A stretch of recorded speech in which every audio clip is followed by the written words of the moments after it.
سيد المرسلين خاتم النبيين شفيع المذنبين أنيس الغريبين رحمة للعالمين راحة العاشقين مراد المشتاقين شمس العارفين سراج السالكين مصباح المقربين محب الفقراء والغرباء والمساكين سيد الثقلين نبي الحرمين إمام القبلتين وسيلتنا في الدارين صاحب قاب قوسين محبوب رب المشرقين والمغربين.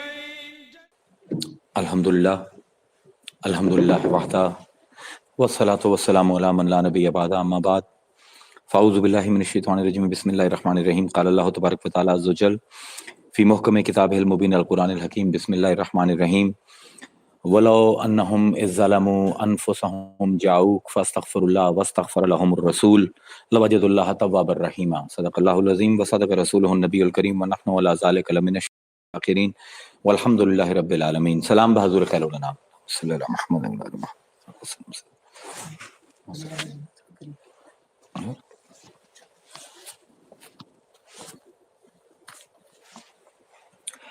یہ ہمارا 8ویں نشست ہے گرامر آف لو کے سلسلے میں، اور اس کا جو بنیادی مقصد ہے اس پوری نشستوں کا وہ یہ ہے کہ ذرا ڈیپ لنگوسٹک انالیسز قرآن کے کیے جائیں، اور وہ عقائد جو ہمارے بہت ہی عرصے سے 1300-1400 سال سے اسلامی روایت میں آ رہے ہیں ان کی قرآنک بیسز کیا ہیں اور لنگوسٹک بیسز کیا ہیں. اس کا بنیادی مقصد یہ ہے.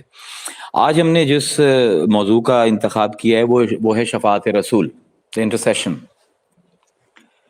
اور مسلمانوں کے اندر بہت سے شکوک و شبہات بھی پائے جاتے ہیں اس معاملے میں، اور بہت سی غلط فہمیاں بھی پائی جاتی ہیں. سب سے پہلے تو جو شفاعت کا لفظ ہے یہ عربی کے مصدر شفعن سے نکلا ہے، شین فے عین شفعن، اور جو سفارش کرے اس کو کہتے ہیں شفیعن، اور جس کے لیے سفارش کی جائے اس کو مشفوعن کہتے ہیں. اور لنگوسٹکلی لغوی اعتبار سے شفاعت کہتے ہیں دو کو ایک کرنے کو، دو چیزوں کو آپس میں جوڑنے کو، دو چیزوں کو جفت کرنے کو. یہ تمام اس کے بنیادی مطالب ہیں. اور جب اب شرعی شفاعت کو استعمال کرتے ہیں تو اس کی بنیاد یہ ہے کہ جب ایک بلند ہستی کے سامنے، ایک مضبوط قدرت رکھنے والی ہستی کے سامنے کسی کمزور کی سفارش کی جائے تو اس کو شفاعت کہتے ہیں. اس کے معنی میں اور ایک اس کا معنی جو ہے کہ اگر کوئی مغلوب الغضب ہو، کسی آدمی کو غصہ آیا ہوا ہو، غصہ ٹھنڈا کرنے والا، کسی کے مقصد کو پایہ تکمیل پہنچانے والا، اور کسی غریب، کسی مسکین، کسی کمزور کی سفارش کرنے والا. اور حضور کا ایک ٹائٹل جو ہمارے اندر بڑا ہماری روایت میں رہا ہے وہ ہے شفیع المذنبین. مذنب کہتے ہیں، ضم سے لفظ نکلا ہے، ضم کہتے ہیں گناہ کرنے والے کو. شفیع المذنبین گناہ گاروں کا سفارشی. اور شفاعت کی شریعت میں دو قسم کی قسمیں، حدیث میں دو قسمیں بیان کی جاتی ہیں. ایک شفاعت عظمیٰ ہے اور ایک شفاعت صغریٰ ہے. شفاعت صغریٰ جو ہے حدیث کے مطابق تمام انبیاء، تمام اولیاء، تمام شہداء اور مومنین سفارش کریں گے قیامت میں. اس کو شفاعت صغریٰ کہتے ہیں. اس میں دیگر انبیاء کی جو سفارش ہے وہ بھی اسی کیٹیگری میں آتی ہے.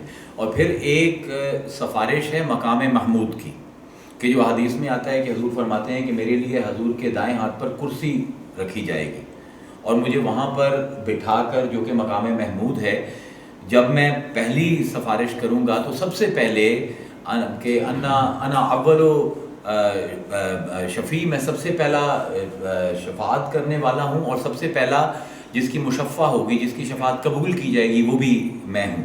اس کو شفاعت عظمیٰ کہتے ہیں. آج کا ہمارے جو بحث اور مبحث ہے وہ سارا شفاعت عظمیٰ کے بارے میں ہے. اب مسلمانوں میں انٹلیکچولی شفاعت کے بارے میں بہت سے رویے پائے جاتے ہیں. کچھ علماء جو ہیں ان کے مطابق اسلامی روایت میں حضور کی شفاعت کا مطلب ہے دین اسلام پہنچا دینا لوگوں تک، کیونکہ اس میں بھی یہ ہے کہ لوگوں کو نہیں پتہ کہ رب کی عبادت کیسے کرنی ہے، رب کے ساتھ ہمارا رویہ کیا ہونا چاہیے. تو حضور جو اصول و ضوابط لے کے آئے قرآن کے حوالے سے، حدیث کے حوالے سے، جو آپ کی تعلیمات ہیں وہی آپ کی شفاعت ہیں. تو وہ منکر ہیں اس چیز سے کہ قیامت کے دن کوئی بھی سفارش آپ کی ہوگی. دوسرا طبقہ وہ ہے کہ جو شفاعت کو ٹیمپورلی پلیس کرتا ہے، کہ یہ ایک ظرف زمان کے اندر کی چیز ہے کہ قیامت کے دن جب کسی کی کوئی سننے والا نہیں ہوگا تو اس دن حضور کو ڈھونڈا جائے گا اور آپ سفارش کریں گے اور تب حساب کتاب شروع ہوگا. تو وہ کہتے ہیں کہ یہ وہ واقعہ ہے جو فیوچر میں after the destruction of the world وہ ہوگا. اب تیسرا صوفیاء کا مکتب ہے، اس میں جو شفاعت ہے it's a continuous process. It is not something, it's not an occurrence جو فیوچر میں ہوگی، بلکہ آپ کے ساتھ ساتھ شفاعت مصطفیٰ چل رہی ہے. اور جب بھی آپ سے کوئی غلطی ہو جائے تو آپ رسول کے سامنے جا کر یا رسول کو یاد کر کے آپ سے سفارش کروا سکتے ہیں اسی دنیا میں رہتے ہوئے. So this is a bit of a tricky concept, اور اس کو عام طور پر علماء اس کو مانتے نہیں ہیں. تو ہم نے اب سورہ نساء کی آیت نمبر 64 میں نے آپ کے سامنے تلاوت کی ہے. جب ہم اس کے لنگوسٹک انالیسس کریں گے تو ہمیں اندازہ ہو جائے گا کہ حقیقتاً قرآن بھی یہی کہہ رہا ہے جو صوفیاء کہہ رہے ہیں. صرف مسئلہ یہ ہے کیونکہ بلاغت نہیں پڑھی اور علم بیان پر پورا محنت صرف نہیں ہوئی تو پوری طرح آیت ڈیکوڈ نہیں ہوتی ہے لوگوں سے. لیکن اس سے پہلے ایک جو مسئلہ ہے وہ ہماری ٹریڈیشن کے حوالے سے ہم نے دیکھا ہے کہ اولیاء اور ایون فقہا ان کا ایک رویہ رہا ہے کہ جب بھی کسی سے کوئی غلطی ہو جاتی تھی تو وہ فوراً دوڑتا تھا مدینے کی طرف، اور وہ حضور کے مزار کے اوپر جا کر حضور سے کہتے تھے یا رسول اللہ ہماری سفارش کیجیے، ہم سے یہ غلطی ہو گئی. And this is a continuous thing that kept occurring until now. اب بھی کیونکہ ایک اتنا زیادہ اٹیک ہوا اس کانسیپٹ کے اوپر، شفاعت کے کانسیپٹ کو بنیادی طور پر بھی ہلایا گیا، اور پھر یہ کہا گیا کہ اگر آپ حضور کے مزار کی نیت کر کے جا رہے ہیں تو وہ بھی بدعت ہے. اور اس میں بڑی مضبوط حدیث ہے صحیح بخاری کی، صحیح مسلم میں آتی ہے، اس کو بنیادی طور پر پیش کیا جا سکتا ہے. سب سے پہلے ہمیں اس ہرڈل کو کراس کرنا پڑے گا، کیونکہ ہر چیز کو اس کے کانٹیکسٹ سے اگر آپ علیحدہ کر کے سمجھنے کی کوشش کریں گے تو کچھ سمجھ نہیں آئے گی. حدیث مبارکہ آپ کے سامنے پیش کر دیتا ہوں، اور مرفوع حدیث ہے، پکی حدیث ہے کہ آپ نے فرمایا کہ لا تشد الرحال الا الی ثلاثۃ مساجد. شد الرحال یہ کنایہ ہے، کجاوے مت باندھو ماں سوائے 3 مسجدوں کی طرف سفر کرنے کے. یہ بھی میں سمجھا دیتا ہوں کنایہ کس کو کہتے ہیں، علم بیان کی بحث ہے. اور حدیث کیا بتانا چاہ رہی ہے؟ لا تشد الرحال الا الی ثلاثۃ مساجد، 3 مسجدوں کے علاوہ اپنے اونٹوں کے کجاموں پر سامان لاد کر مت باندھو. مسجد الحرام، پہلی مسجد ہے خانہ کعبہ، مسجد حرام، و مسجد حاضہ، اور یہ میری مسجد مسجد نبوی، اور مسجد الاقصی اور مسجد اقصی. اب یہاں پر کہتے ہیں کہ جی حضور نے منع فرمایا ہے کہ کسی بھی مسجد کا قصد نہیں کر سکتے تم سوائے ان 3 مسجدوں کے. اب کیونکہ منع ہے تو اگر آپ حضور کے مزار کی نیت کر کے جاتے ہو تو یہ بدعت ہے، یہ بات کی جاتی ہے. اب سب سے پہلے تو اس کے اوپر میں جہاں سے بحث شروع کروں گا وہ بہت بڑا نام ہے ہمارے عمدۃ القاری شرح بخاری. بہت بڑی کتاب ہے حدیث، جس نے حدیث کی شرح پڑھی ہے وہ بدر الدین عینی کے نام سے بخوبی واقف ہیں. از one of the most foremost authority in حدیث، اور ان کی کتاب ہے عمدۃ القاری شرح بخاری. اس میں آپ نے اس پر بہت لمبی بحث کی ہے کیونکہ یہ تقریباً آج سے 1100 سال پہلے یہ مسئلہ کھڑا ہو گیا تھا کہ کیا حضور کے مزار کی نیت کر کے سفر کرنا جائز ہے یا نہیں. یہ ابن تیمیہ وغیرہ نے یہ مسئلہ پہلی دفعہ اسلام میں کھڑا کیا تھا. تو علامہ بدر الدین عینی نے جو بحث شروع کی ہے وہ یہ شروع کی ہے کہ اگر اس حدیث کو اس سے مراد ہم یہ لیتے ہیں کہ کسی بھی ان 3 کے علاوہ کسی بھی مسجد کا ارادہ کر کے سفر کرنا غلط ہے، تو جو اتنے صحابہ نے محض حضور کے مزار کا قصد کر کے سفر کیا، اور پھر تابعین نے، اور پھر تبع تابعین نے، اور محدثین نے، ان سب کے اعمال کو آپ کہاں ڈالیں گے؟ یہ ان کی بحث ہے۔ یہاں پر اب اس بحث کو روک کر سب سے پہلے آپ کو کنایہ سمجھنا پڑے گا۔ لا تشد الرحال، اپنے کجاوے مت باندھو۔ آپ کنایہ کو سمجھتے ہیں؟ علم بیان میں ہم نے تشبیہ کی بحث کی تھی ایک لیکچر میں، اگر آپ کو یاد ہو، کہ دو چیزوں کے درمیان علاقہ مشابہت کا قائم کرنا تشبیہ ہے، اور پھر ہم نے بحث کی تھی استعارے کے بارے میں کہ مشبہ بہی کی جگہ مشبہ کو رکھ کر اور استعارہ کریٹ کرتے ہیں۔ اب اسی کے آگے باب علم بیان کا کھلتا ہے کنایہ کا۔ کنایہ کہتے ہیں چھپی ہوئی بات کرنا، اور یہ تشبیہ سے اور استعارے سے ایک قدم آگے ہوتا ہے۔ اس کو انگریزی میں آسان ہو جائے شاید، اس کو انگریزی میں ہم کہتے ہیں metonymy. Familiar? Okay, I will explain it to you۔ ایک چیز بیان کرتے ہیں اور مراد ہم کوئی اور لیتے ہیں۔ مثلا ہم کہتے ہیں کہ this is the order of the crown۔ اب کراؤن ویسے تو تاج کو کہتے ہیں، لیکن یہاں پر میٹونمی میں اس سے مراد جو ہے that is the power of kingship، the power of rulership، اس کو کہتے ہیں کنایہ۔ جس طرح آپ اردو میں اگر ہم کنایہ کی مثال لیں تو آپ کہتے ہیں کہ میں نے اپنے بال دھوپ میں سفید نہیں کیے۔ اب کنائے میں اور تشبیہ میں فرق یہ ہے کہ کنائے کے آپ مجازی معنی بھی لے سکتے ہیں اور حقیقی بھی، دونوں حلال ہوتے ہیں، دونوں جائز ہوتے ہیں۔ مثلا یہ کہنا کہ میں نے بہت ٹائم گزارا ہے تو میرے بال سفید ہو گئے ہیں، یہ بھی درست ہے، اور یہ کہنا کہ I have lots of experience، that is what the کنایا means، کہ وہ دونوں معنی کھولتا ہے سامنے، اور آپ کی مرضی ہے آپ جس معنی کو چن لیں۔ اب کہا یہ ہے کہ بال سفید نہیں کیے، مطلب یہ ہے کہ I have lots of experience، اور تم میرے سامنے نہیں بول سکتے۔ عربی کی روایت میں ایک بہت بڑا شعر ہے، ایک بہت بڑی شاعرہ گزری ہیں عربی کی، حضرت خنسا رضی اللہ تعالی عنہ۔ انہوں نے اپنے بھائی کے اوپر ایک قصیدہ لکھا ہے جو عربی کی روایت میں بہت مشہور قصیدہ ہے، اور کنائے کی غالباً دنیا کی چند ایک اچھی مثالوں میں سے ایک ہے۔ جس نے کنائے کو سمجھنا ہے اس کو اگر وہ قصیدہ پڑھ لے تو اس کو کنائے کی سمجھ آ جاتی ہے کہ کنائے کا مقصد کیا ہوتا ہے۔ کہ وہ اپنے بھائی کے بارے میں، بھائی ان کے فوت ہو گئے تو انہوں نے قصیدہ لکھا، اور ان کے بارے میں وہ لکھتی ہیں، جو پہلا شعر ہے اس قصیدے کا، کہ آپ کہتی ہیں کہ میرا بھائی جو ہے اس کی نیام بہت لمبی ہے، طویل المیعاد، اس کی تلوار کی نیام بہت لمبی ہے، اور رفیع العماد، اور اس کے جو گھر کے ستون ہیں وہ بہت بلند و بالا ہے۔ اور آگے کہتی ہیں، واہ، میں ایک سیکنڈ اس کو میں دیکھ لوں، میں اس کو غلط نہ پڑھ رہا ہوں، کیونکہ یہ بھی بڑا ضروری ہوتا ہے۔ میرے خیال میں صحیح پڑھا ہے میں نے، لیکن let me just check, I don't want anyone to get confuse later. Just give me 1 minute, آپ درود شریف پڑھ لیجیے اتنی دیر، I will find it out. ہاں یاد آ گیا مجھے۔ کہتی ہیں طویل العماد، اس کی تلوار کی نیام بہت زیادہ لمبی ہے، اور رفیع العماد، اس کے گھر کے ستون بہت بلند ہیں، اور پھر کہتی ہیں کثیر الرماد، اس کے گھر میں راکھ بہت ہوتی ہے۔ اب یہ تینوں کنائے ہیں، یعنی اب یہ بھی ممکن ہے کہ ان کے تلوار کی نیام واقعی بہت لمبی ہو، اور اس سے مراد اسٹرینتھ بھی ہے کہ he has lots of muscle power, he is a very good fighter۔ اور رفیع العماد کہ اس کے گھر کے ستون بہت بلند ہیں، اس سے مراد یہ بھی ہو سکتا ہے کہ ان کے گھر کے ستون بہت بلند ہو، اور دوسرا مراد یہ ہے کہ ان کا معاشرے میں مقام بہت زیادہ ہے۔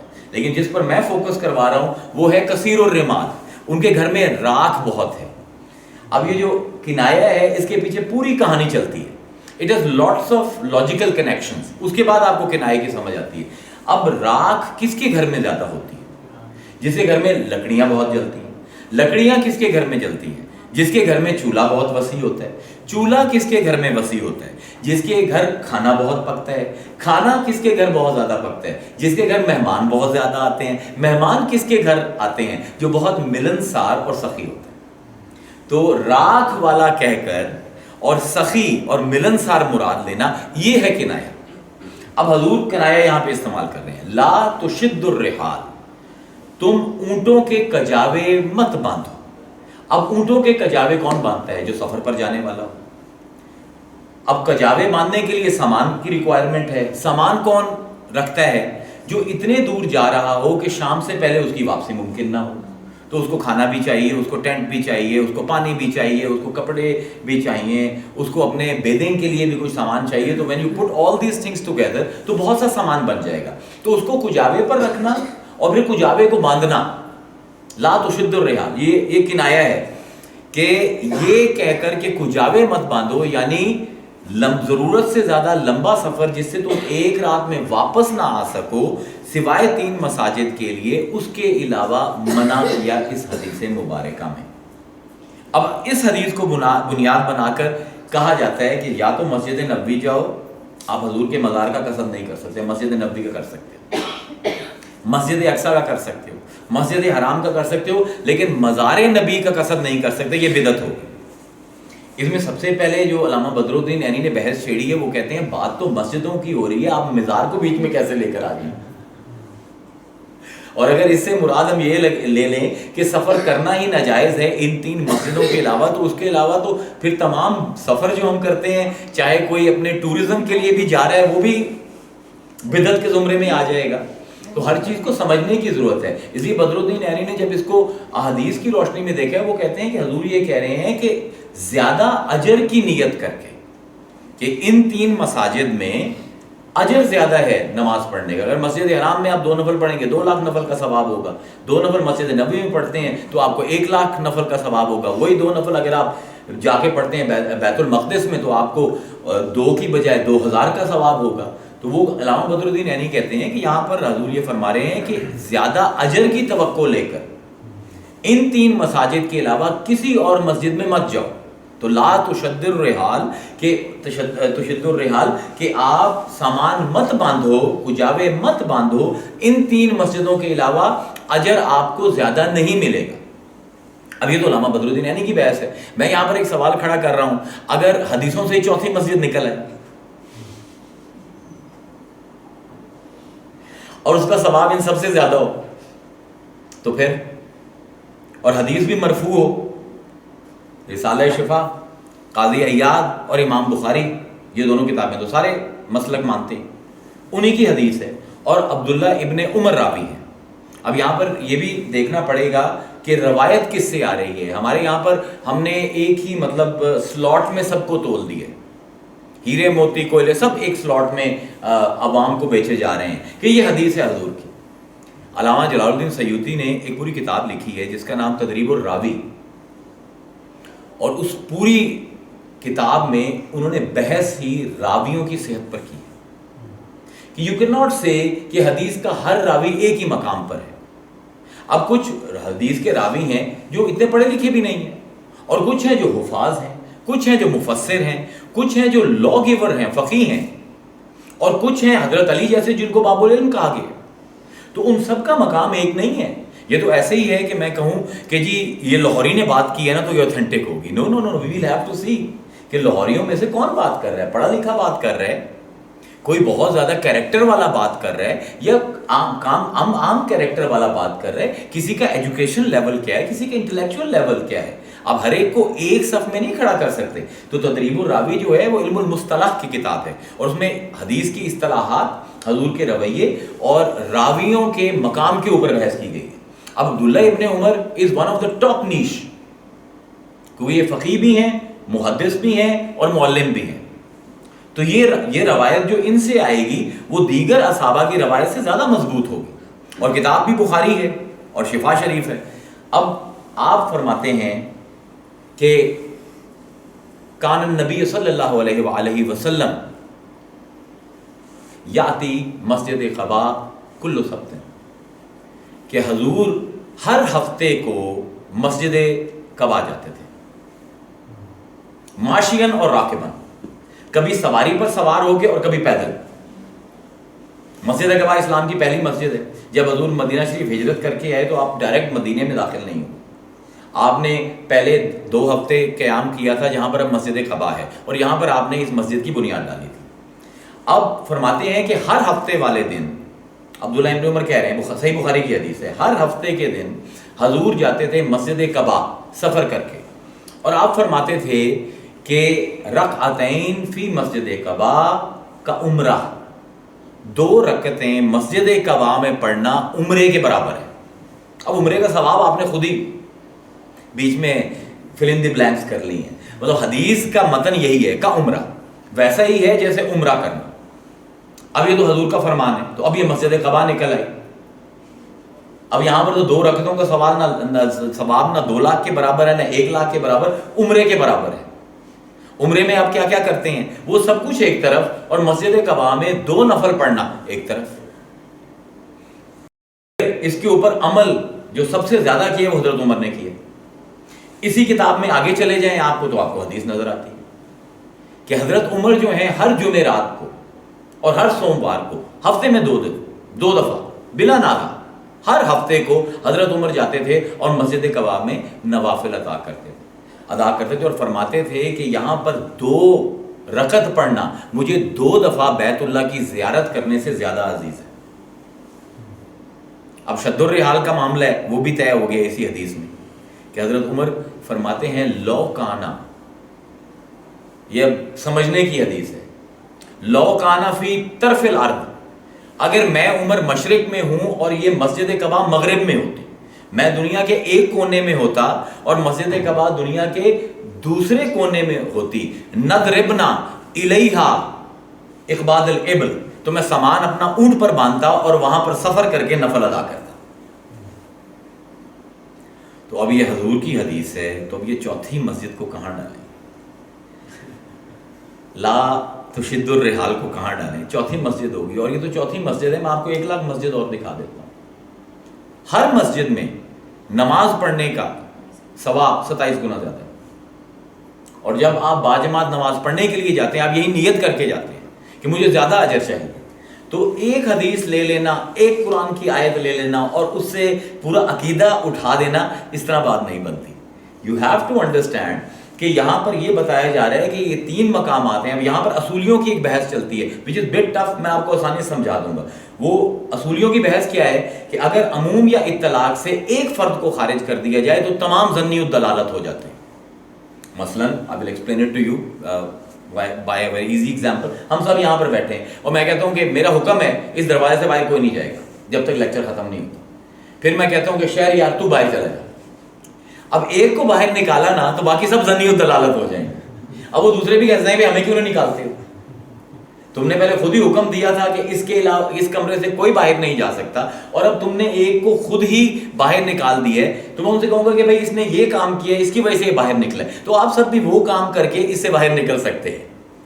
تو جب حضور نے کہا کہ 3 مسجدوں کے علاوہ اور کا قصد نہیں کر سکتے، بیچ میں جب مسجد اقصی آ گئی تو اب باقی ساری بھی مسجدیں ظنی الدلالت ہو گئی۔ یہ علم اصول ہے، عقیدے اس پر بنائے جاتے ہیں، صرف حدیثوں کی نریشن سے یا قرآن کی آیت کا خالی اردو میں ترجمہ کر دینے سے عقیدے نہیں گڑے جا سکتے۔ یہ پورا علم ہے جس سے یہ عقیدے بنائے جاتے ہیں۔ اب یہ ظنی الدلالت ہے، جب چوتھی مسجد آ گئی اب کوئی بھی فرد خارج ہو سکتا ہے۔ اب ہمیں کہا جاتا ہے کہ آپ قصد کر کے مزار نبی کا نہیں جا سکتے، ایک حدیث یا ایک قرآن کی آیت کوئی دکھائے کہ جہاں پر اللہ نے یا رسول نے منع کیا ہے کہ میرے مزار پر تم حاضری کی نیت سے نہیں آ سکتے۔ اب سوال یہ پیدا ہوتا ہے، ہمیں آج کل کی ہم سارے افادہ اور استفادہ والی قوم ہے کہ ہمیں ملے گا کیا حضور کے مزار پر جا کے؟ مسجد نبوی میں جاؤں گا 50,000 نفل کا ثواب ہوگا، میں مسجد حرام جاؤں گا 1,00,000 نفل کا ثواب ہوگا، مسجد اقصی میں 1,000 نفل کا ثواب ہوگا، حضور کے مزار پر جا کر کیا ملے گا؟ وہاں پر جو ملے گا کہیں اور نہیں ملے گا۔ اور یہ سورہ نساء کی آیت بتا رہی ہے وَلَوْ أَنَّهُمْ إِذْ ظَلَمُوا أَنفُسَهُمْ جَاءُوكَ، اس کی انتہائی مغلق ترکیب ہے، اور جب تک آپ کی گرفت نہیں ہے نحو کے اوپر آپ اس کو صحیح ترجمہ بھی نہیں کر سکتے۔ وَلَوْ أَنَّهُمْ، اور اگر ان میں سے، اِذْ ظَلَمُوا، یہاں پر اِذ ہے ظرفیہ، ظرفیہ انگریزی میں اس کو کیا کہتے ہیں؟ ٹائم ایڈورب، جو وقت کا تعین کرے، اس کو کہتے ہیں ظرفیہ، ظرف زمان ہے یہ۔ وَلَوْ أَنَّهُمْ إِذْ ظَلَمُوا، ان میں سے جو بھی اپنے نفسوں پر ظلم کر بیٹھے, جب بھی, اب یہ اس کو یاد رکھنا ہے آپ نے, جب بھی ان میں سے کوئی گناہ کر بیٹھے, جاؤک, وہ تیرے پاس آئیں, فاستغفر اللہ, اور اپنے کیے کا استغفار کریں اللہ سے, واستغفر لہم الرسول, اور دوسری شرط یہ ہے کہ اے رسول آپ بھی ان کے لیے استغفار مانگیں, لوجد اللہ, تو ان کو مل جائے گا وہ اللہ تواب الرحیمہ, جو بہت زیادہ توبہ قبول کرتا ہے, بہت زیادہ رحم کرتا ہے.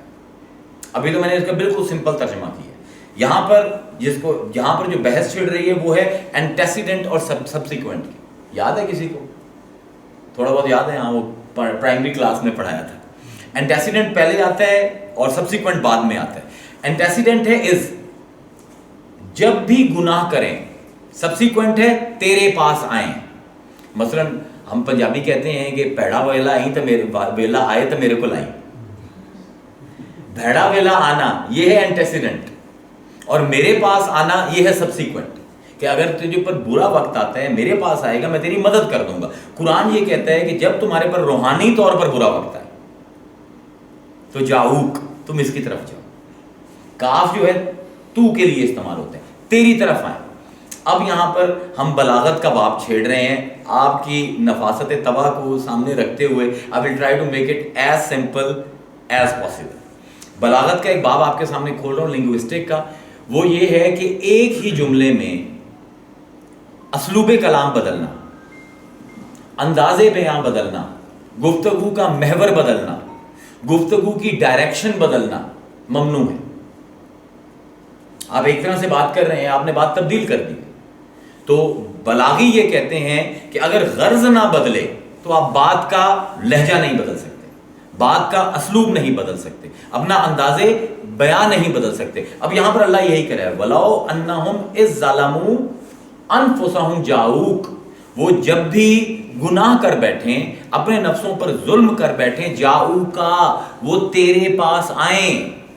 آگے کہہ رہے ہیں فاستغفر اللہ, اور اللہ سے معافی مانگے, واستغفر لہم الرسول, یہ نہیں کہہ رہا کہ تو معافی مانگ, ان کے لیے رسول معافی مانگ. یہ محور بدل گیا, یہ ڈگر بدل گیا. There is a massive shift in اسلوب. مطلب میں آپ سے کہتا ہوں کہ اگر تمہیں کوئی مسئلہ آئے تو تم میرے پاس آنا, میں تمہاری مدد کروں گا.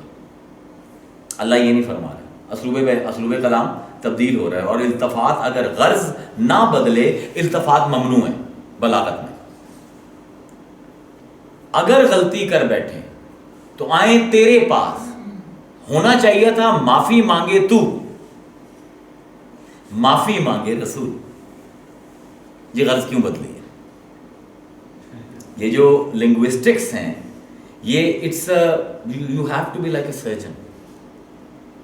اور وہ جس طرح آئی سرجری کرتا ہے سرجن کے, ایک ہلکی سی موومنٹ جو ہے وہ بھی محسوس کرتا ہے. It's exactly like that. It's like putting a cornea. آپ تیزی نہیں کر سکتے اس میں. You have to just pause and try to understand what is being said. سب سے پہلے تو اس کو سمجھیں کہ اسلوب کلام بدلا کس طرح جا رہا ہے. تیرے پاس آئیں, معافی مانگے رسول. اسلوب ایک رہتا, غرض ایک رہتی تو ہونا چاہیے تھا تیرے پاس آئیں اور استغفرت لہم, اور تو ان کے لیے معافی مانگ, یا استغفر کا لہم, یا تو ان کے لیے معافی مانگ. نہیں, استغفر لہم الرسول, رسول ان کے لیے معافی مانگے. اس کی وجہ کیا؟ اس کی وجہ یہ ہے کہ اگر یہ ہوتا کہ تو ان کے لیے معافی مانگ تو پھر شفاعت رسول مقید ہو جاتی زمان میں. اس لیے اس ظرفیہ ہے. یعنی اگر یہ کہا جاتا کہ جب یہ گناہ کر بیٹھیں تو تیرے پاس آئیں اور تو ان کے لیے معافی مانگے, تو جب تک حضور دنیا میں عالم جسم میں موجود تھے تب تک تو یہ بات صحیح ہوتی کہ آپ معافی مانگ سکتے ہیں اور گناہ معاف کروا سکتے ہیں. لیکن جب آپ عالم وجود سے چلے گئے تو اب پھر یہ شفاعت ظنی ہو جاتی. اللہ نے شفاعت کو ظنی نہیں کرنا تھا, یہ بتانا تھا کہ اٹس اے کنٹینیوس پروسیس, چاہے یہ عالم جسم میں ہو یا نہ ہو. اب اصول یہ ہے کہ جب بھی حکم مشتق پر لگتا ہے, مشتق کہتے ہیں ڈیرائیوڈ کو, جو خود لفظ نہ ہو بلکہ کسی اور لفظ سے بنا ہو, جب بھی حکم مشتق پر لگتا ہے تو جو مادہ اشتقاق ہے وہ علت حکم ہوتا ہے. یہ اصول ہے. فقہ کا، کہ جب بھی ڈیرائیوڈ ورڈ کے اوپر حکم لگے گا تو جس سے وہ بنا ہے وہ اس کی علت بن جائے گا، اور جب تک علت رہے گی وہ حکم کا اطلاق بھی ہوتا رہے گا. یہ سمجھنے والی چیز ہے. اب رسول جو ہے یہ خود لفظ نہیں ہے، یہ رسالہ سے نکلا، اس کا مادہ اشتقاق ہے رسالت، اس سے اس میں صفت ہے، صیغہ صفت مشبہ ہے، مفعول رسول. کیوں جی؟ ٹھیک ہے نا، رسالت مادہ اشتقاق، اس سے مشتق ہوا رسول، اور رسول ہے اسم مفعول جس کو بھیجا گیا ہے. یعنی اب پرنسپل یہ بنے گا، اگر اللہ کہتا کہ تو سفارش کر، تو جب تک تو ہے سفارش کرے گا اور میں معاف کروں گا. جب تو نہیں رہا دنیا میں، اب سفارش تیری قبول نہیں. اب دیکھنا یہ پڑے گا کہ کب تک رسول کی رسالت ہے. جب تک رسالت رہے گی تب تک سفارش کرنے کا حق ہے رسول کو، اور تب تک اللہ معاف کرتا رہے گا اس کی سفارش میں. یہ ہے کہ جب حکم مشتق پر لگتا ہے تو مادہ اشتقاق علت حکم بنتا ہے. I know these are difficult، مطلب وہ مدرسے والوں کو بھی جب ایک دفعہ یہ باتیں کرو تو ان کے بھی سر گھوم جاتے ہیں، but these are very important. ہم نے جب سے نفاست کا ایلیمنٹ عربی سے اٹھایا ہے تب سے ہمارے قرآن کے ترجمے اتنے فلیٹ ہو گئے ہیں جس طرح ایک فراری ہو اور اس کے چاروں ٹائر فلیٹ ہو جائیں.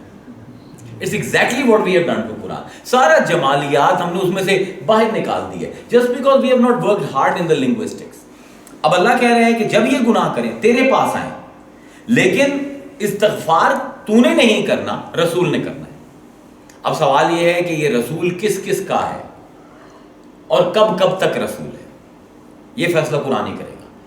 وما ارسلناک الا رحمۃ للعالمین، ہم نے تجھے تمام جہانوں کے لیے، دونوں جہانوں کے لیے، عالمین کی ڈیفینیشن کیا ہے؟ کوئی بھی سٹینڈرڈ عربی کی آپ ڈکشنری اٹھا لیں، عالمین سے مراد ما سوا اللہ، جو کچھ بھی جہاں بھی جس وقت بھی پایا جائے گا وہ عالمین ہے.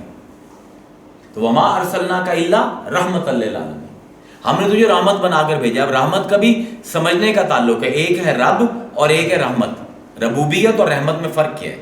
اب لا تشد الرحال کے پس منظر میں آپ کے سامنے کھول دیتا ہوں. سفر کرنا، سفر کرنے کے لیے جو آپ کو کچھ چاہیے، جو اس کو پرووائڈ کرے وہ ہے رب، اور سفر کے درمیان جو آپ کو پروٹیکشن پرووائڈ کرے وہ ہے رحمت. تو یہ سمجھنے کی بات ہے. اب قرآن جو ہے وہ ڈیکوڈ ہوگا، وہ رحمت للعالمین کیوں ہے کہ اس دنیا کے سفر میں جب تم غلطیاں کرتے ہو تو ہمارے غضب کو کم کرنے کے لیے یہ سفارش کرتا ہے. تو یہ رحمت للعالمین ہے. یہ وہ نبی نہیں کہ جس کی رسالت تب تک چلے گی جب تک اس کا جسم ہے. یہ چلا بھی جائے تو جب تک کون و مکان رہیں گے، جب تک ظرف زمان اور ظرف جہان رہے گا، یہ کون و مکان کے ظرف میں ہی will operate all the time. اور it's very simple to understand. آج کل آپ کا رسول کون ہے؟ تو آج کل آپ کی سفارش کون کرے گا؟ تو آج کل پھر اللہ کس کے کہنے پر آپ کے گناہ بخشے گا؟ یہ تو قرآن کی آیت ہے نا، میں تو نہیں کہہ رہا. وَلَوْ أَنَّهُمْ ظَلَمُوا أَنفُسَهُمْ جَاءُوكَ، جس کو بھی مسئلہ ہے وہ تیرے پاس آئے، جس نے بھی گناہ کیے تیرے پاس آئے. فَاسْتَغْفِرُ اللَّهُ، اللہ سے توبہ کرے. وَاسْتَغْفَرَ لَهُمُ الرَّسُولُ، تو توبہ نہ کر، تیری رسالت توبہ کرے، تیری رسالت سفارش کرے. تو جب تک رسالت رہے گی، وَمَا أَرْسَلْنَاكَ إِلَّا كَافَّةً لِلنَّاسِ، ہم نے ایک ایک انسان کی طرف تجھے اپنا پیغمبر بنا کر بھیجا ہے. یہ قرآن ہے.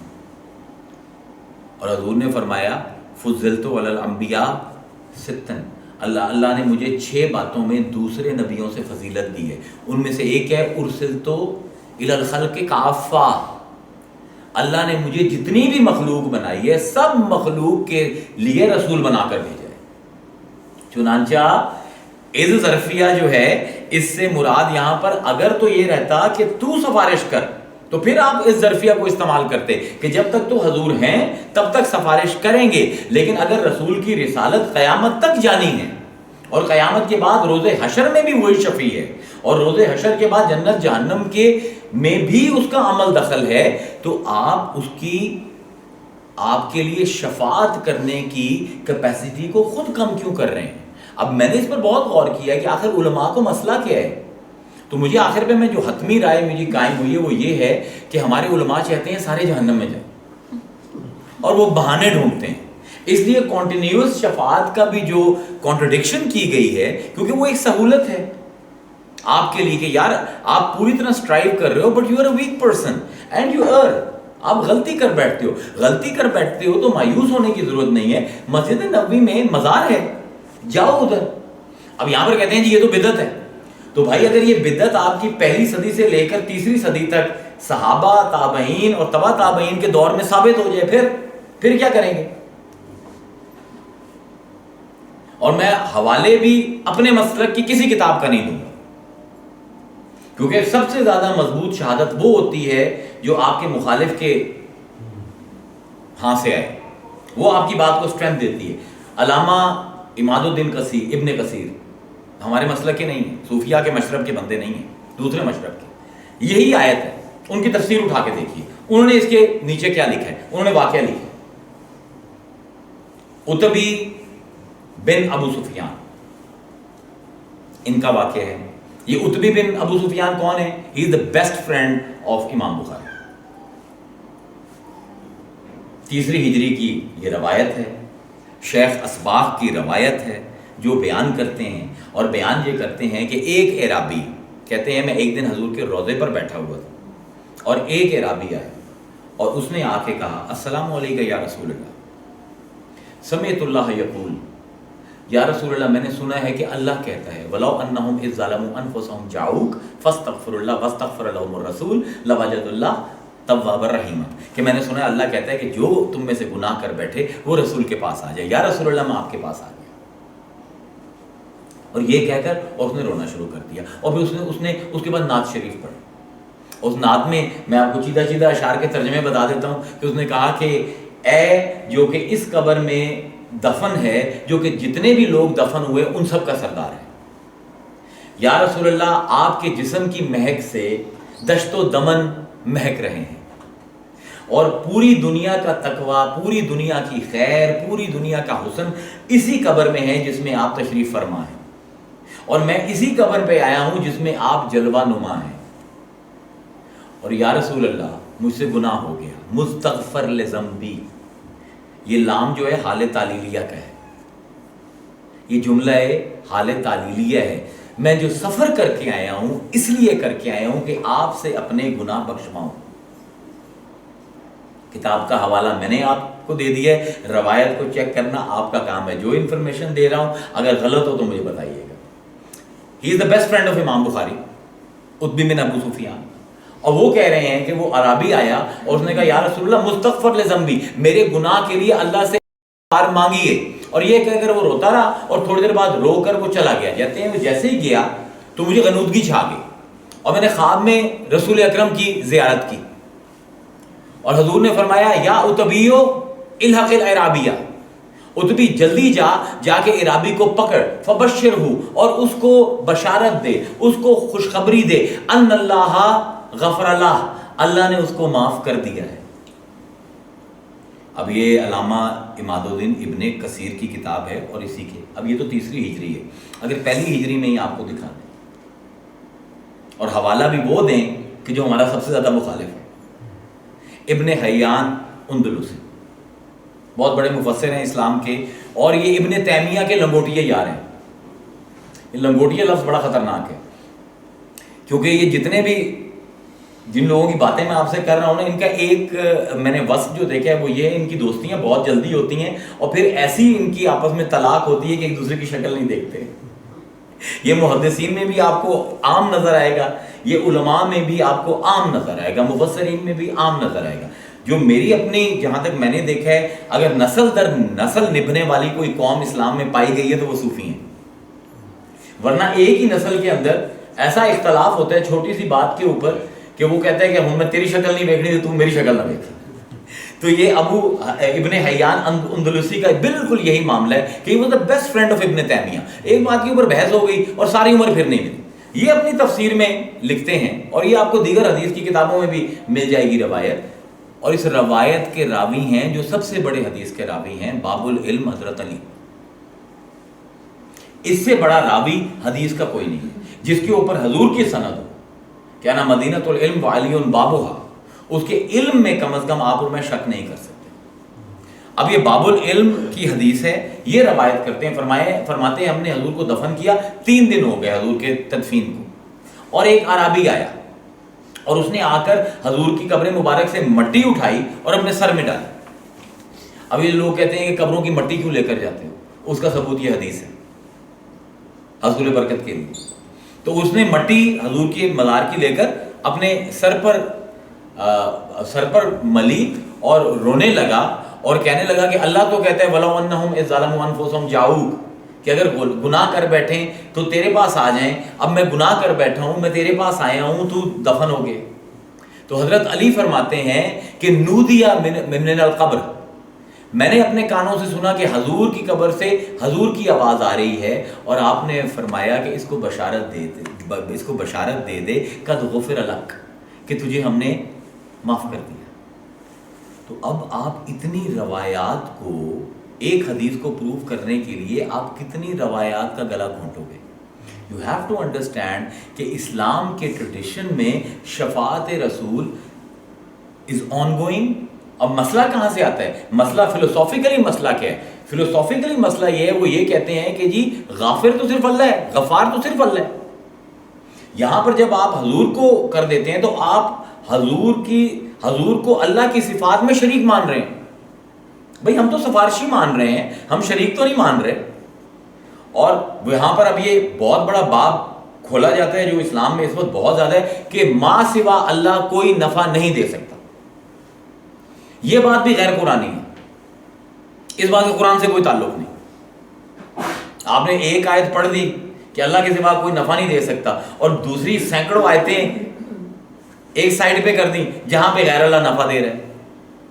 آپ سب کچھ چھوڑ دیجئے، خانہ کعبہ کو دیکھ لیجئے، قرآن کی آیت ہے اِنَّ أَوَّلَ بَيْتٍ وُضِعَ لِلنَّاسِ، اِنَّ أَوَّلَ بَيْتٍ، سب سے پہلا گھر، وُضِعَ جو بنوایا گیا، لِلنَّاسِ یہ لام انتفاع ہے، نفع کا لام، لوگوں کے نفع کے لیے۔ اب بتائیے خانہ کعبہ اللہ ہے؟ تو آپ تو کہتے ہیں غیر اللہ نفع نہیں دے سکتا، اور اللہ تعالیٰ کہتا ہے کہ لوگوں کے نفع کے لیے جو پہلی چیز میں نے اس دنیا میں بنائی ہے وہ یہ گھر ہے۔ تو یہ تو عقائد آپ نے گھڑے ہوئے ہیں نا، اس کو سمجھنے کی ذرا ضرورت ہے فلسفے کو کہ نفع اور نافع کا آپس میں ربط کیا ہے۔ نافع صرف اللہ ہے، اللہ کے سوا ہم بھی یہی مانتے ہیں، اللہ کے سوا کوئی نفع نہیں دے سکتا، لیکن نفع کی ترسیل کیسے ہوگی اس کے لیے اللہ ہمیشہ ایک نظام مقرر کرتا ہے۔ مثلا میں آپ کو 1-2 مثالوں سے سمجھا دوں اسماء ربانی سے۔ آپ سب کا خالق کون ہے؟ بحیثیت مسلمان، بحیثیت کرسچن، بحیثیت یہودی، بحیثیت ہندو، آپ کا کیا عقیدہ ہے؟ ہم سب کا خالق کون ہے؟ اللہ۔ تو کیا اللہ نے کوئی فیکٹری لگائی ہوئی ہے کہ جہاں پر ماں باپ جاتے ہیں اور وہاں سے بچے بنوا کے آتے ہیں؟ خالق تو اللہ ہے، لیکن تخلیق کے لیے اس نے نظام وضع کیا ہے، ماں باپ کا ملاپ۔ رازق صرف اللہ ہے، لیکن رزق کی ترسیل کے لیے کبھی زمین کو رازق بنا دیتا ہے، کبھی نوکری کو رازق بنا دیتا ہے، کبھی فیکٹری کو رازق بنا دیتا ہے۔ رزق وہی دیتا ہے لیکن کسی نہ کسی نظام کے تحت دیتا ہے، تخلیق وہی کرتا ہے لیکن کسی نہ کسی نظام کے تحت تخلیق کرتا ہے، نفع صرف وہی دیتا ہے لیکن کوئی نہ کوئی نظام بناتا ہے۔ اور قرآن کے اندر نظام کا منکر اصل میں خدا کی قدرت کا منکر ہے۔ آپ نے صرف اللہ کی قدرت کو نہیں ماننا، اگر آپ نے اللہ کی قدرت کو مان لیا اور اس نظام کے منکر ہو گئے جو اللہ تعالیٰ نے اس ترسیل کے لیے قائم کی ہے، وہ چیز ڈسپینس کرنے کے لیے قائم کیا ہے، تو آپ کو قرآن سے پوچھنا پڑے گا کہ اس کا انجام کیا ہے۔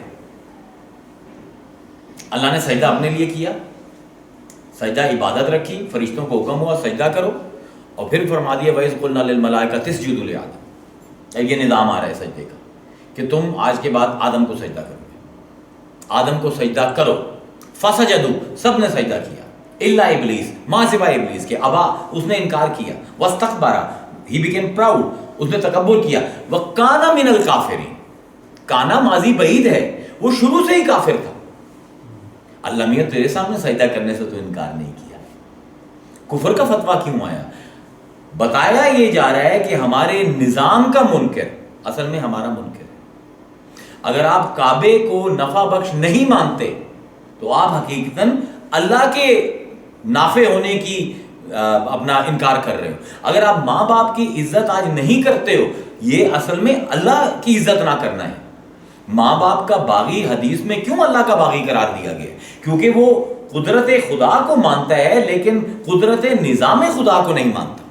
یہ بڑا نفیس سا نقطہ ہے جس کو مسلمانوں کو سمجھنے کی بہت زیادہ ضرورت ہے. ہم لوگ we are a very emotionally charged nation. ایک کوئی بات جملہ کہہ دیتا ہے اور سب ہم ہلا ہلا کر کے اس کے پیچھے پڑ جاتے ہیں.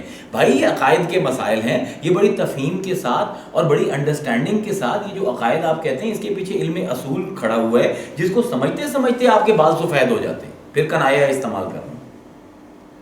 تو ایک ہے قدرت خدا اور ایک ہے نظام ترسیل قدرت خدا، کہ اللہ تعالیٰ اپنے خلاق ہونے کو، اللہ تعالیٰ اپنے غنی ہونے کو، اللہ تعالیٰ اپنے نافع ہونے کو، اس کو اس دنیا کے اندر ڈسٹریبیوٹ کیسے کر رہا ہے. اب حضور کی یہ جو حدیث مبارکہ ہے صحیح بخاری، آپ کو تمام حدیث کی کتابوں میں مل جائے گی. انما انا قاسم واللہ یعطی، دینے والا اللہ ہے، تقسیم کرنے والا میں ہوں. یہ قدرت اور نظام قدرت ہے. اب آپ جس سے لے رہے ہو ظاہری طور پر، اگر آپ اس کو ہی عزت نہیں دیتے ہو، اگر آپ اس کو ہی نہیں مانتے ہو، تو حقیقتاً یہ خدا کو نہ ماننے کے برابر ہے. اس لیے لا تشد الرحال کا معنی جو آپ نے سمجھا ہے وہ نہیں ہے. ایک تو چوتھی مسجد اس میں آ رہی ہے جس کی وجہ سے افراد جو ہے وہ ظنی الدلالت ہو جائیں گے، اور دوسری اس سے مراد صرف مسجد کی بحث ہے، حضور کے مزار کی بحث نہیں ہے. حضور کے مزار کی جو حدیثیں ہیں وہ بیان کیجیے عوام کے سامنے. دارقطنی کی حدیث ہے، امام بہقی کی حدیث ہے، مرفوع حدیث ہے. عبداللہ ابن عمر راوی ہیں، پھر وہی راوی، میں صرف عبداللہ ابن عمر کی حدیثیں آج آپ کے سامنے بیان کر رہا ہوں کیونکہ اس کے اوپر کسی کو شک نہیں ہے. عبداللہ ابن عمر کی حدیث ہے کہ آپ فرماتے ہیں من زارا قبری وجبت لہ شفاعتی. شفاعت کے اوپر حدیث ہے، من زارا قبری، جس نے قبر میری کی زیارت کی، وجبت لہ، مجھ پر واجب ہو گیا، شفاعتی، کہ اس کی سفارش کرو. میری شفاعت اس کے لیے واجب ہوگی. آپ مسلمان ہیں، آپ نماز پڑھتے ہیں، آپ روزے رکھتے ہیں، آپ متقی ہیں، حضور کو جائز ہے کہ حضور آپ کی سفارش کریں. لیکن اگر مزار دیکھ لیں تو اب واجب ہے رسول پر. جائز اور واجب میں زمین آسمان کا فرق ہے. ایک فرض ہے، نہ کرے گا تو غلط ہوگا، اور ایک ہے کرے نہ کرے ٹھیک ہے، مرضی ہے. تو اگر آپ متقی ہیں تو جائز ہے آپ کے لیے کہ رسول آپ کی سفارش کرے. من زارا قبری، لیکن جو میری قبر کی زیارت کرے، اور دیکھے نہیں، زارا کا لفظ ہے، زیارت کرے، یعنی تقدیس اور اس کے احترام کو مد نظر رکھتے ہوئے سفر کرے اور میری قبر کو اپنی آنکھوں سے دیکھ لے، وجبت لہ شفاعتی، مجھ پر واجب ہو جاتا ہے اس کی شفاعت کرو. اور اسلام کے سب سے پہلے جو مجدد ہیں، جو حضور نے فرمایا تھا کہ ہر 100 سال بعد میری امت میں ایک مجدد آئے گا جو اس دین کو واپس لے آئے گا جو دین میرا اصل ہے. کہ 99 سال یہ قوم جو ہے، حضور کی امت دین کو بگاڑتی رہے گی، اور ہر 100 سال بعد ایک مجدد آئے گا جو اس کو دوبارہ رینیو کرے گا. سب پہلے مجدد جو اسلام کے ہیں وہ عمر بن عبدالعزیز ہیں. عمر بن عبدالعزیز وہ ہستی ہیں کہ جن کے بارے میں حکماء کا یہ ایک بحث چلتی ہے بہت بڑی، کہ وہ کہتے ہیں کہ ان کو خلفائے راشدین میں گنی. آپ نے تو امام حسن کو نکالا ہوا، یہ تو چھٹا ہے. اس کے اوپر علماء نے بہت دلائل دی ہیں کہ ان کو خلفائے راشدین کے اندر لکھنا چاہیے، کہ انہوں نے ایگزیکٹلی اسی طرح حکومت کی ہے جس طرح دوسرے خلفاء نے کی ہے. یہ پہلا مجدد ہے اسلام. اب شفا شریف میں قاضی عیاض لکھتے ہیں کہ یہ ہفتے 2 ہفتے بعد شام سے، سیریا سے، کیونکہ وہاں پہ دارالحکومت شفٹ ہو گیا تھا دمشق میں، وہاں سے، اور بڑی خوبصورت یہ بات ہے، سمجھنے کی لائق ہے، کہتے ہیں کہ وہ بریدہ بھیجتے تھے. بریدہ کہتے ہیں پیغامبر کو. عربی میں 2 لفظ آتے ہیں پیغامبر کے لیے، ایک مرسل اور ایک بریدہ. دونوں میں فرق ہے. مرسل وہ ہے جس کو بہت سے کام ذمہ لگا دیے جائیں کہ یار اس شہر میں جا رہے ہو، یہ 10-12 کام ہے، ایک لسٹ پکڑا دی جائے، وہ ہے مرسل. اور بریدہ وہ ہے جس کو کوئی لسٹ نہ پکڑائی جائے. اس کو عربی میں کہتے ہیں امر مستعجل، جلدی کا کام. کوئی لسٹ نہیں دی گی، صرف ایک ہی کام ہے، تو نے جانا ہے اور یہ کام کرنا. تو قاضی عیاض کہتے ہیں کہ یہ بریدہ کو بھیجتے تھے، مرسل کو نہیں.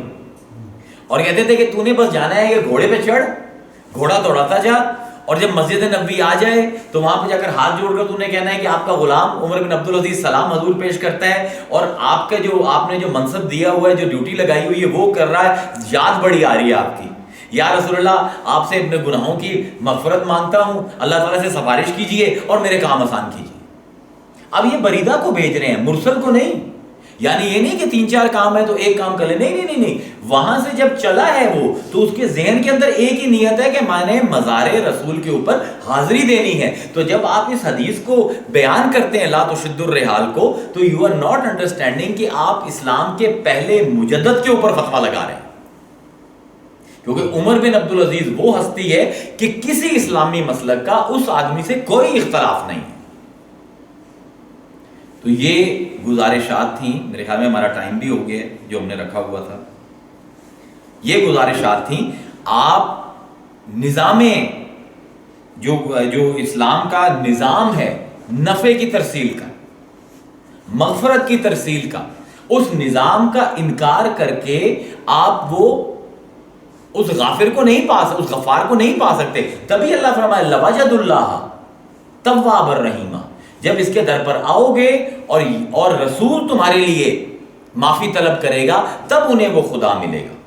وجد کا لفظ جو ہے اسی سے نکلتا ہے، وجود سے نکلتا ہے۔ وجد جو صوفیوں کا ہے اس کا مطلب ہے پانا، اس کا مطلب سر ہلانا نہیں ہے، اس کا مطلب ٹکرے مارنا نہیں ہے، اس کا مطلب یہ ہے حقائق کو پا لینے والا۔ واجد اس کو کہتے ہیں جو حقائق کو پا لے۔ تو اب اس آیت میں جو حقیقت ہم سمجھ رہے ہیں، جو پا رہے ہیں، وہ یہ ہے کہ حضور کی شفاعت ایک کنٹینیوس تحفہ ہے اس قوم کے لیے۔ جب بھی آپ کو کوئی غلطی ہو جائے، کچھ ہو جائے، تو آپ اللہ سے استغفار کریں اور رسول کو اپنا شفیع بنائیں، اور اس کے بعد سکون سے، کیونکہ وہ ایک علماء کی بحث آتی ہے کہ مجھے کیسے پتہ لگے کہ میری توبہ قبول ہوئی ہے یا نہیں، تو یہ بحث بونگے لوگوں کی بحث ہے۔ توبہ قبول کرنا آپ کا عمل نہیں ہے، you can not think from God side, آپ اپنی اوقات تک رہیں، آپ کا کام ہے عرض کر دینا، وہ ہر صورت میں توبہ قبول کرتا ہے۔ اس کے بعد یہ سوال بھی کرنا کہ میری توبہ قبول ہوئی ہے یا نہیں، یہ نااہلوں کا سوال ہے، اہلوں کا سوال نہیں ہے۔ آپ نے کر دی ہے، رسول کو آپ نے اپنا شفیع بنا لیا، that's it, now move on with your life. وعلیکم السلام ورحمۃ اللہ وبرکاتہ۔ کوئی سوال اس بارے میں اگر ہے تو آپ پوچھ سکتے ہیں۔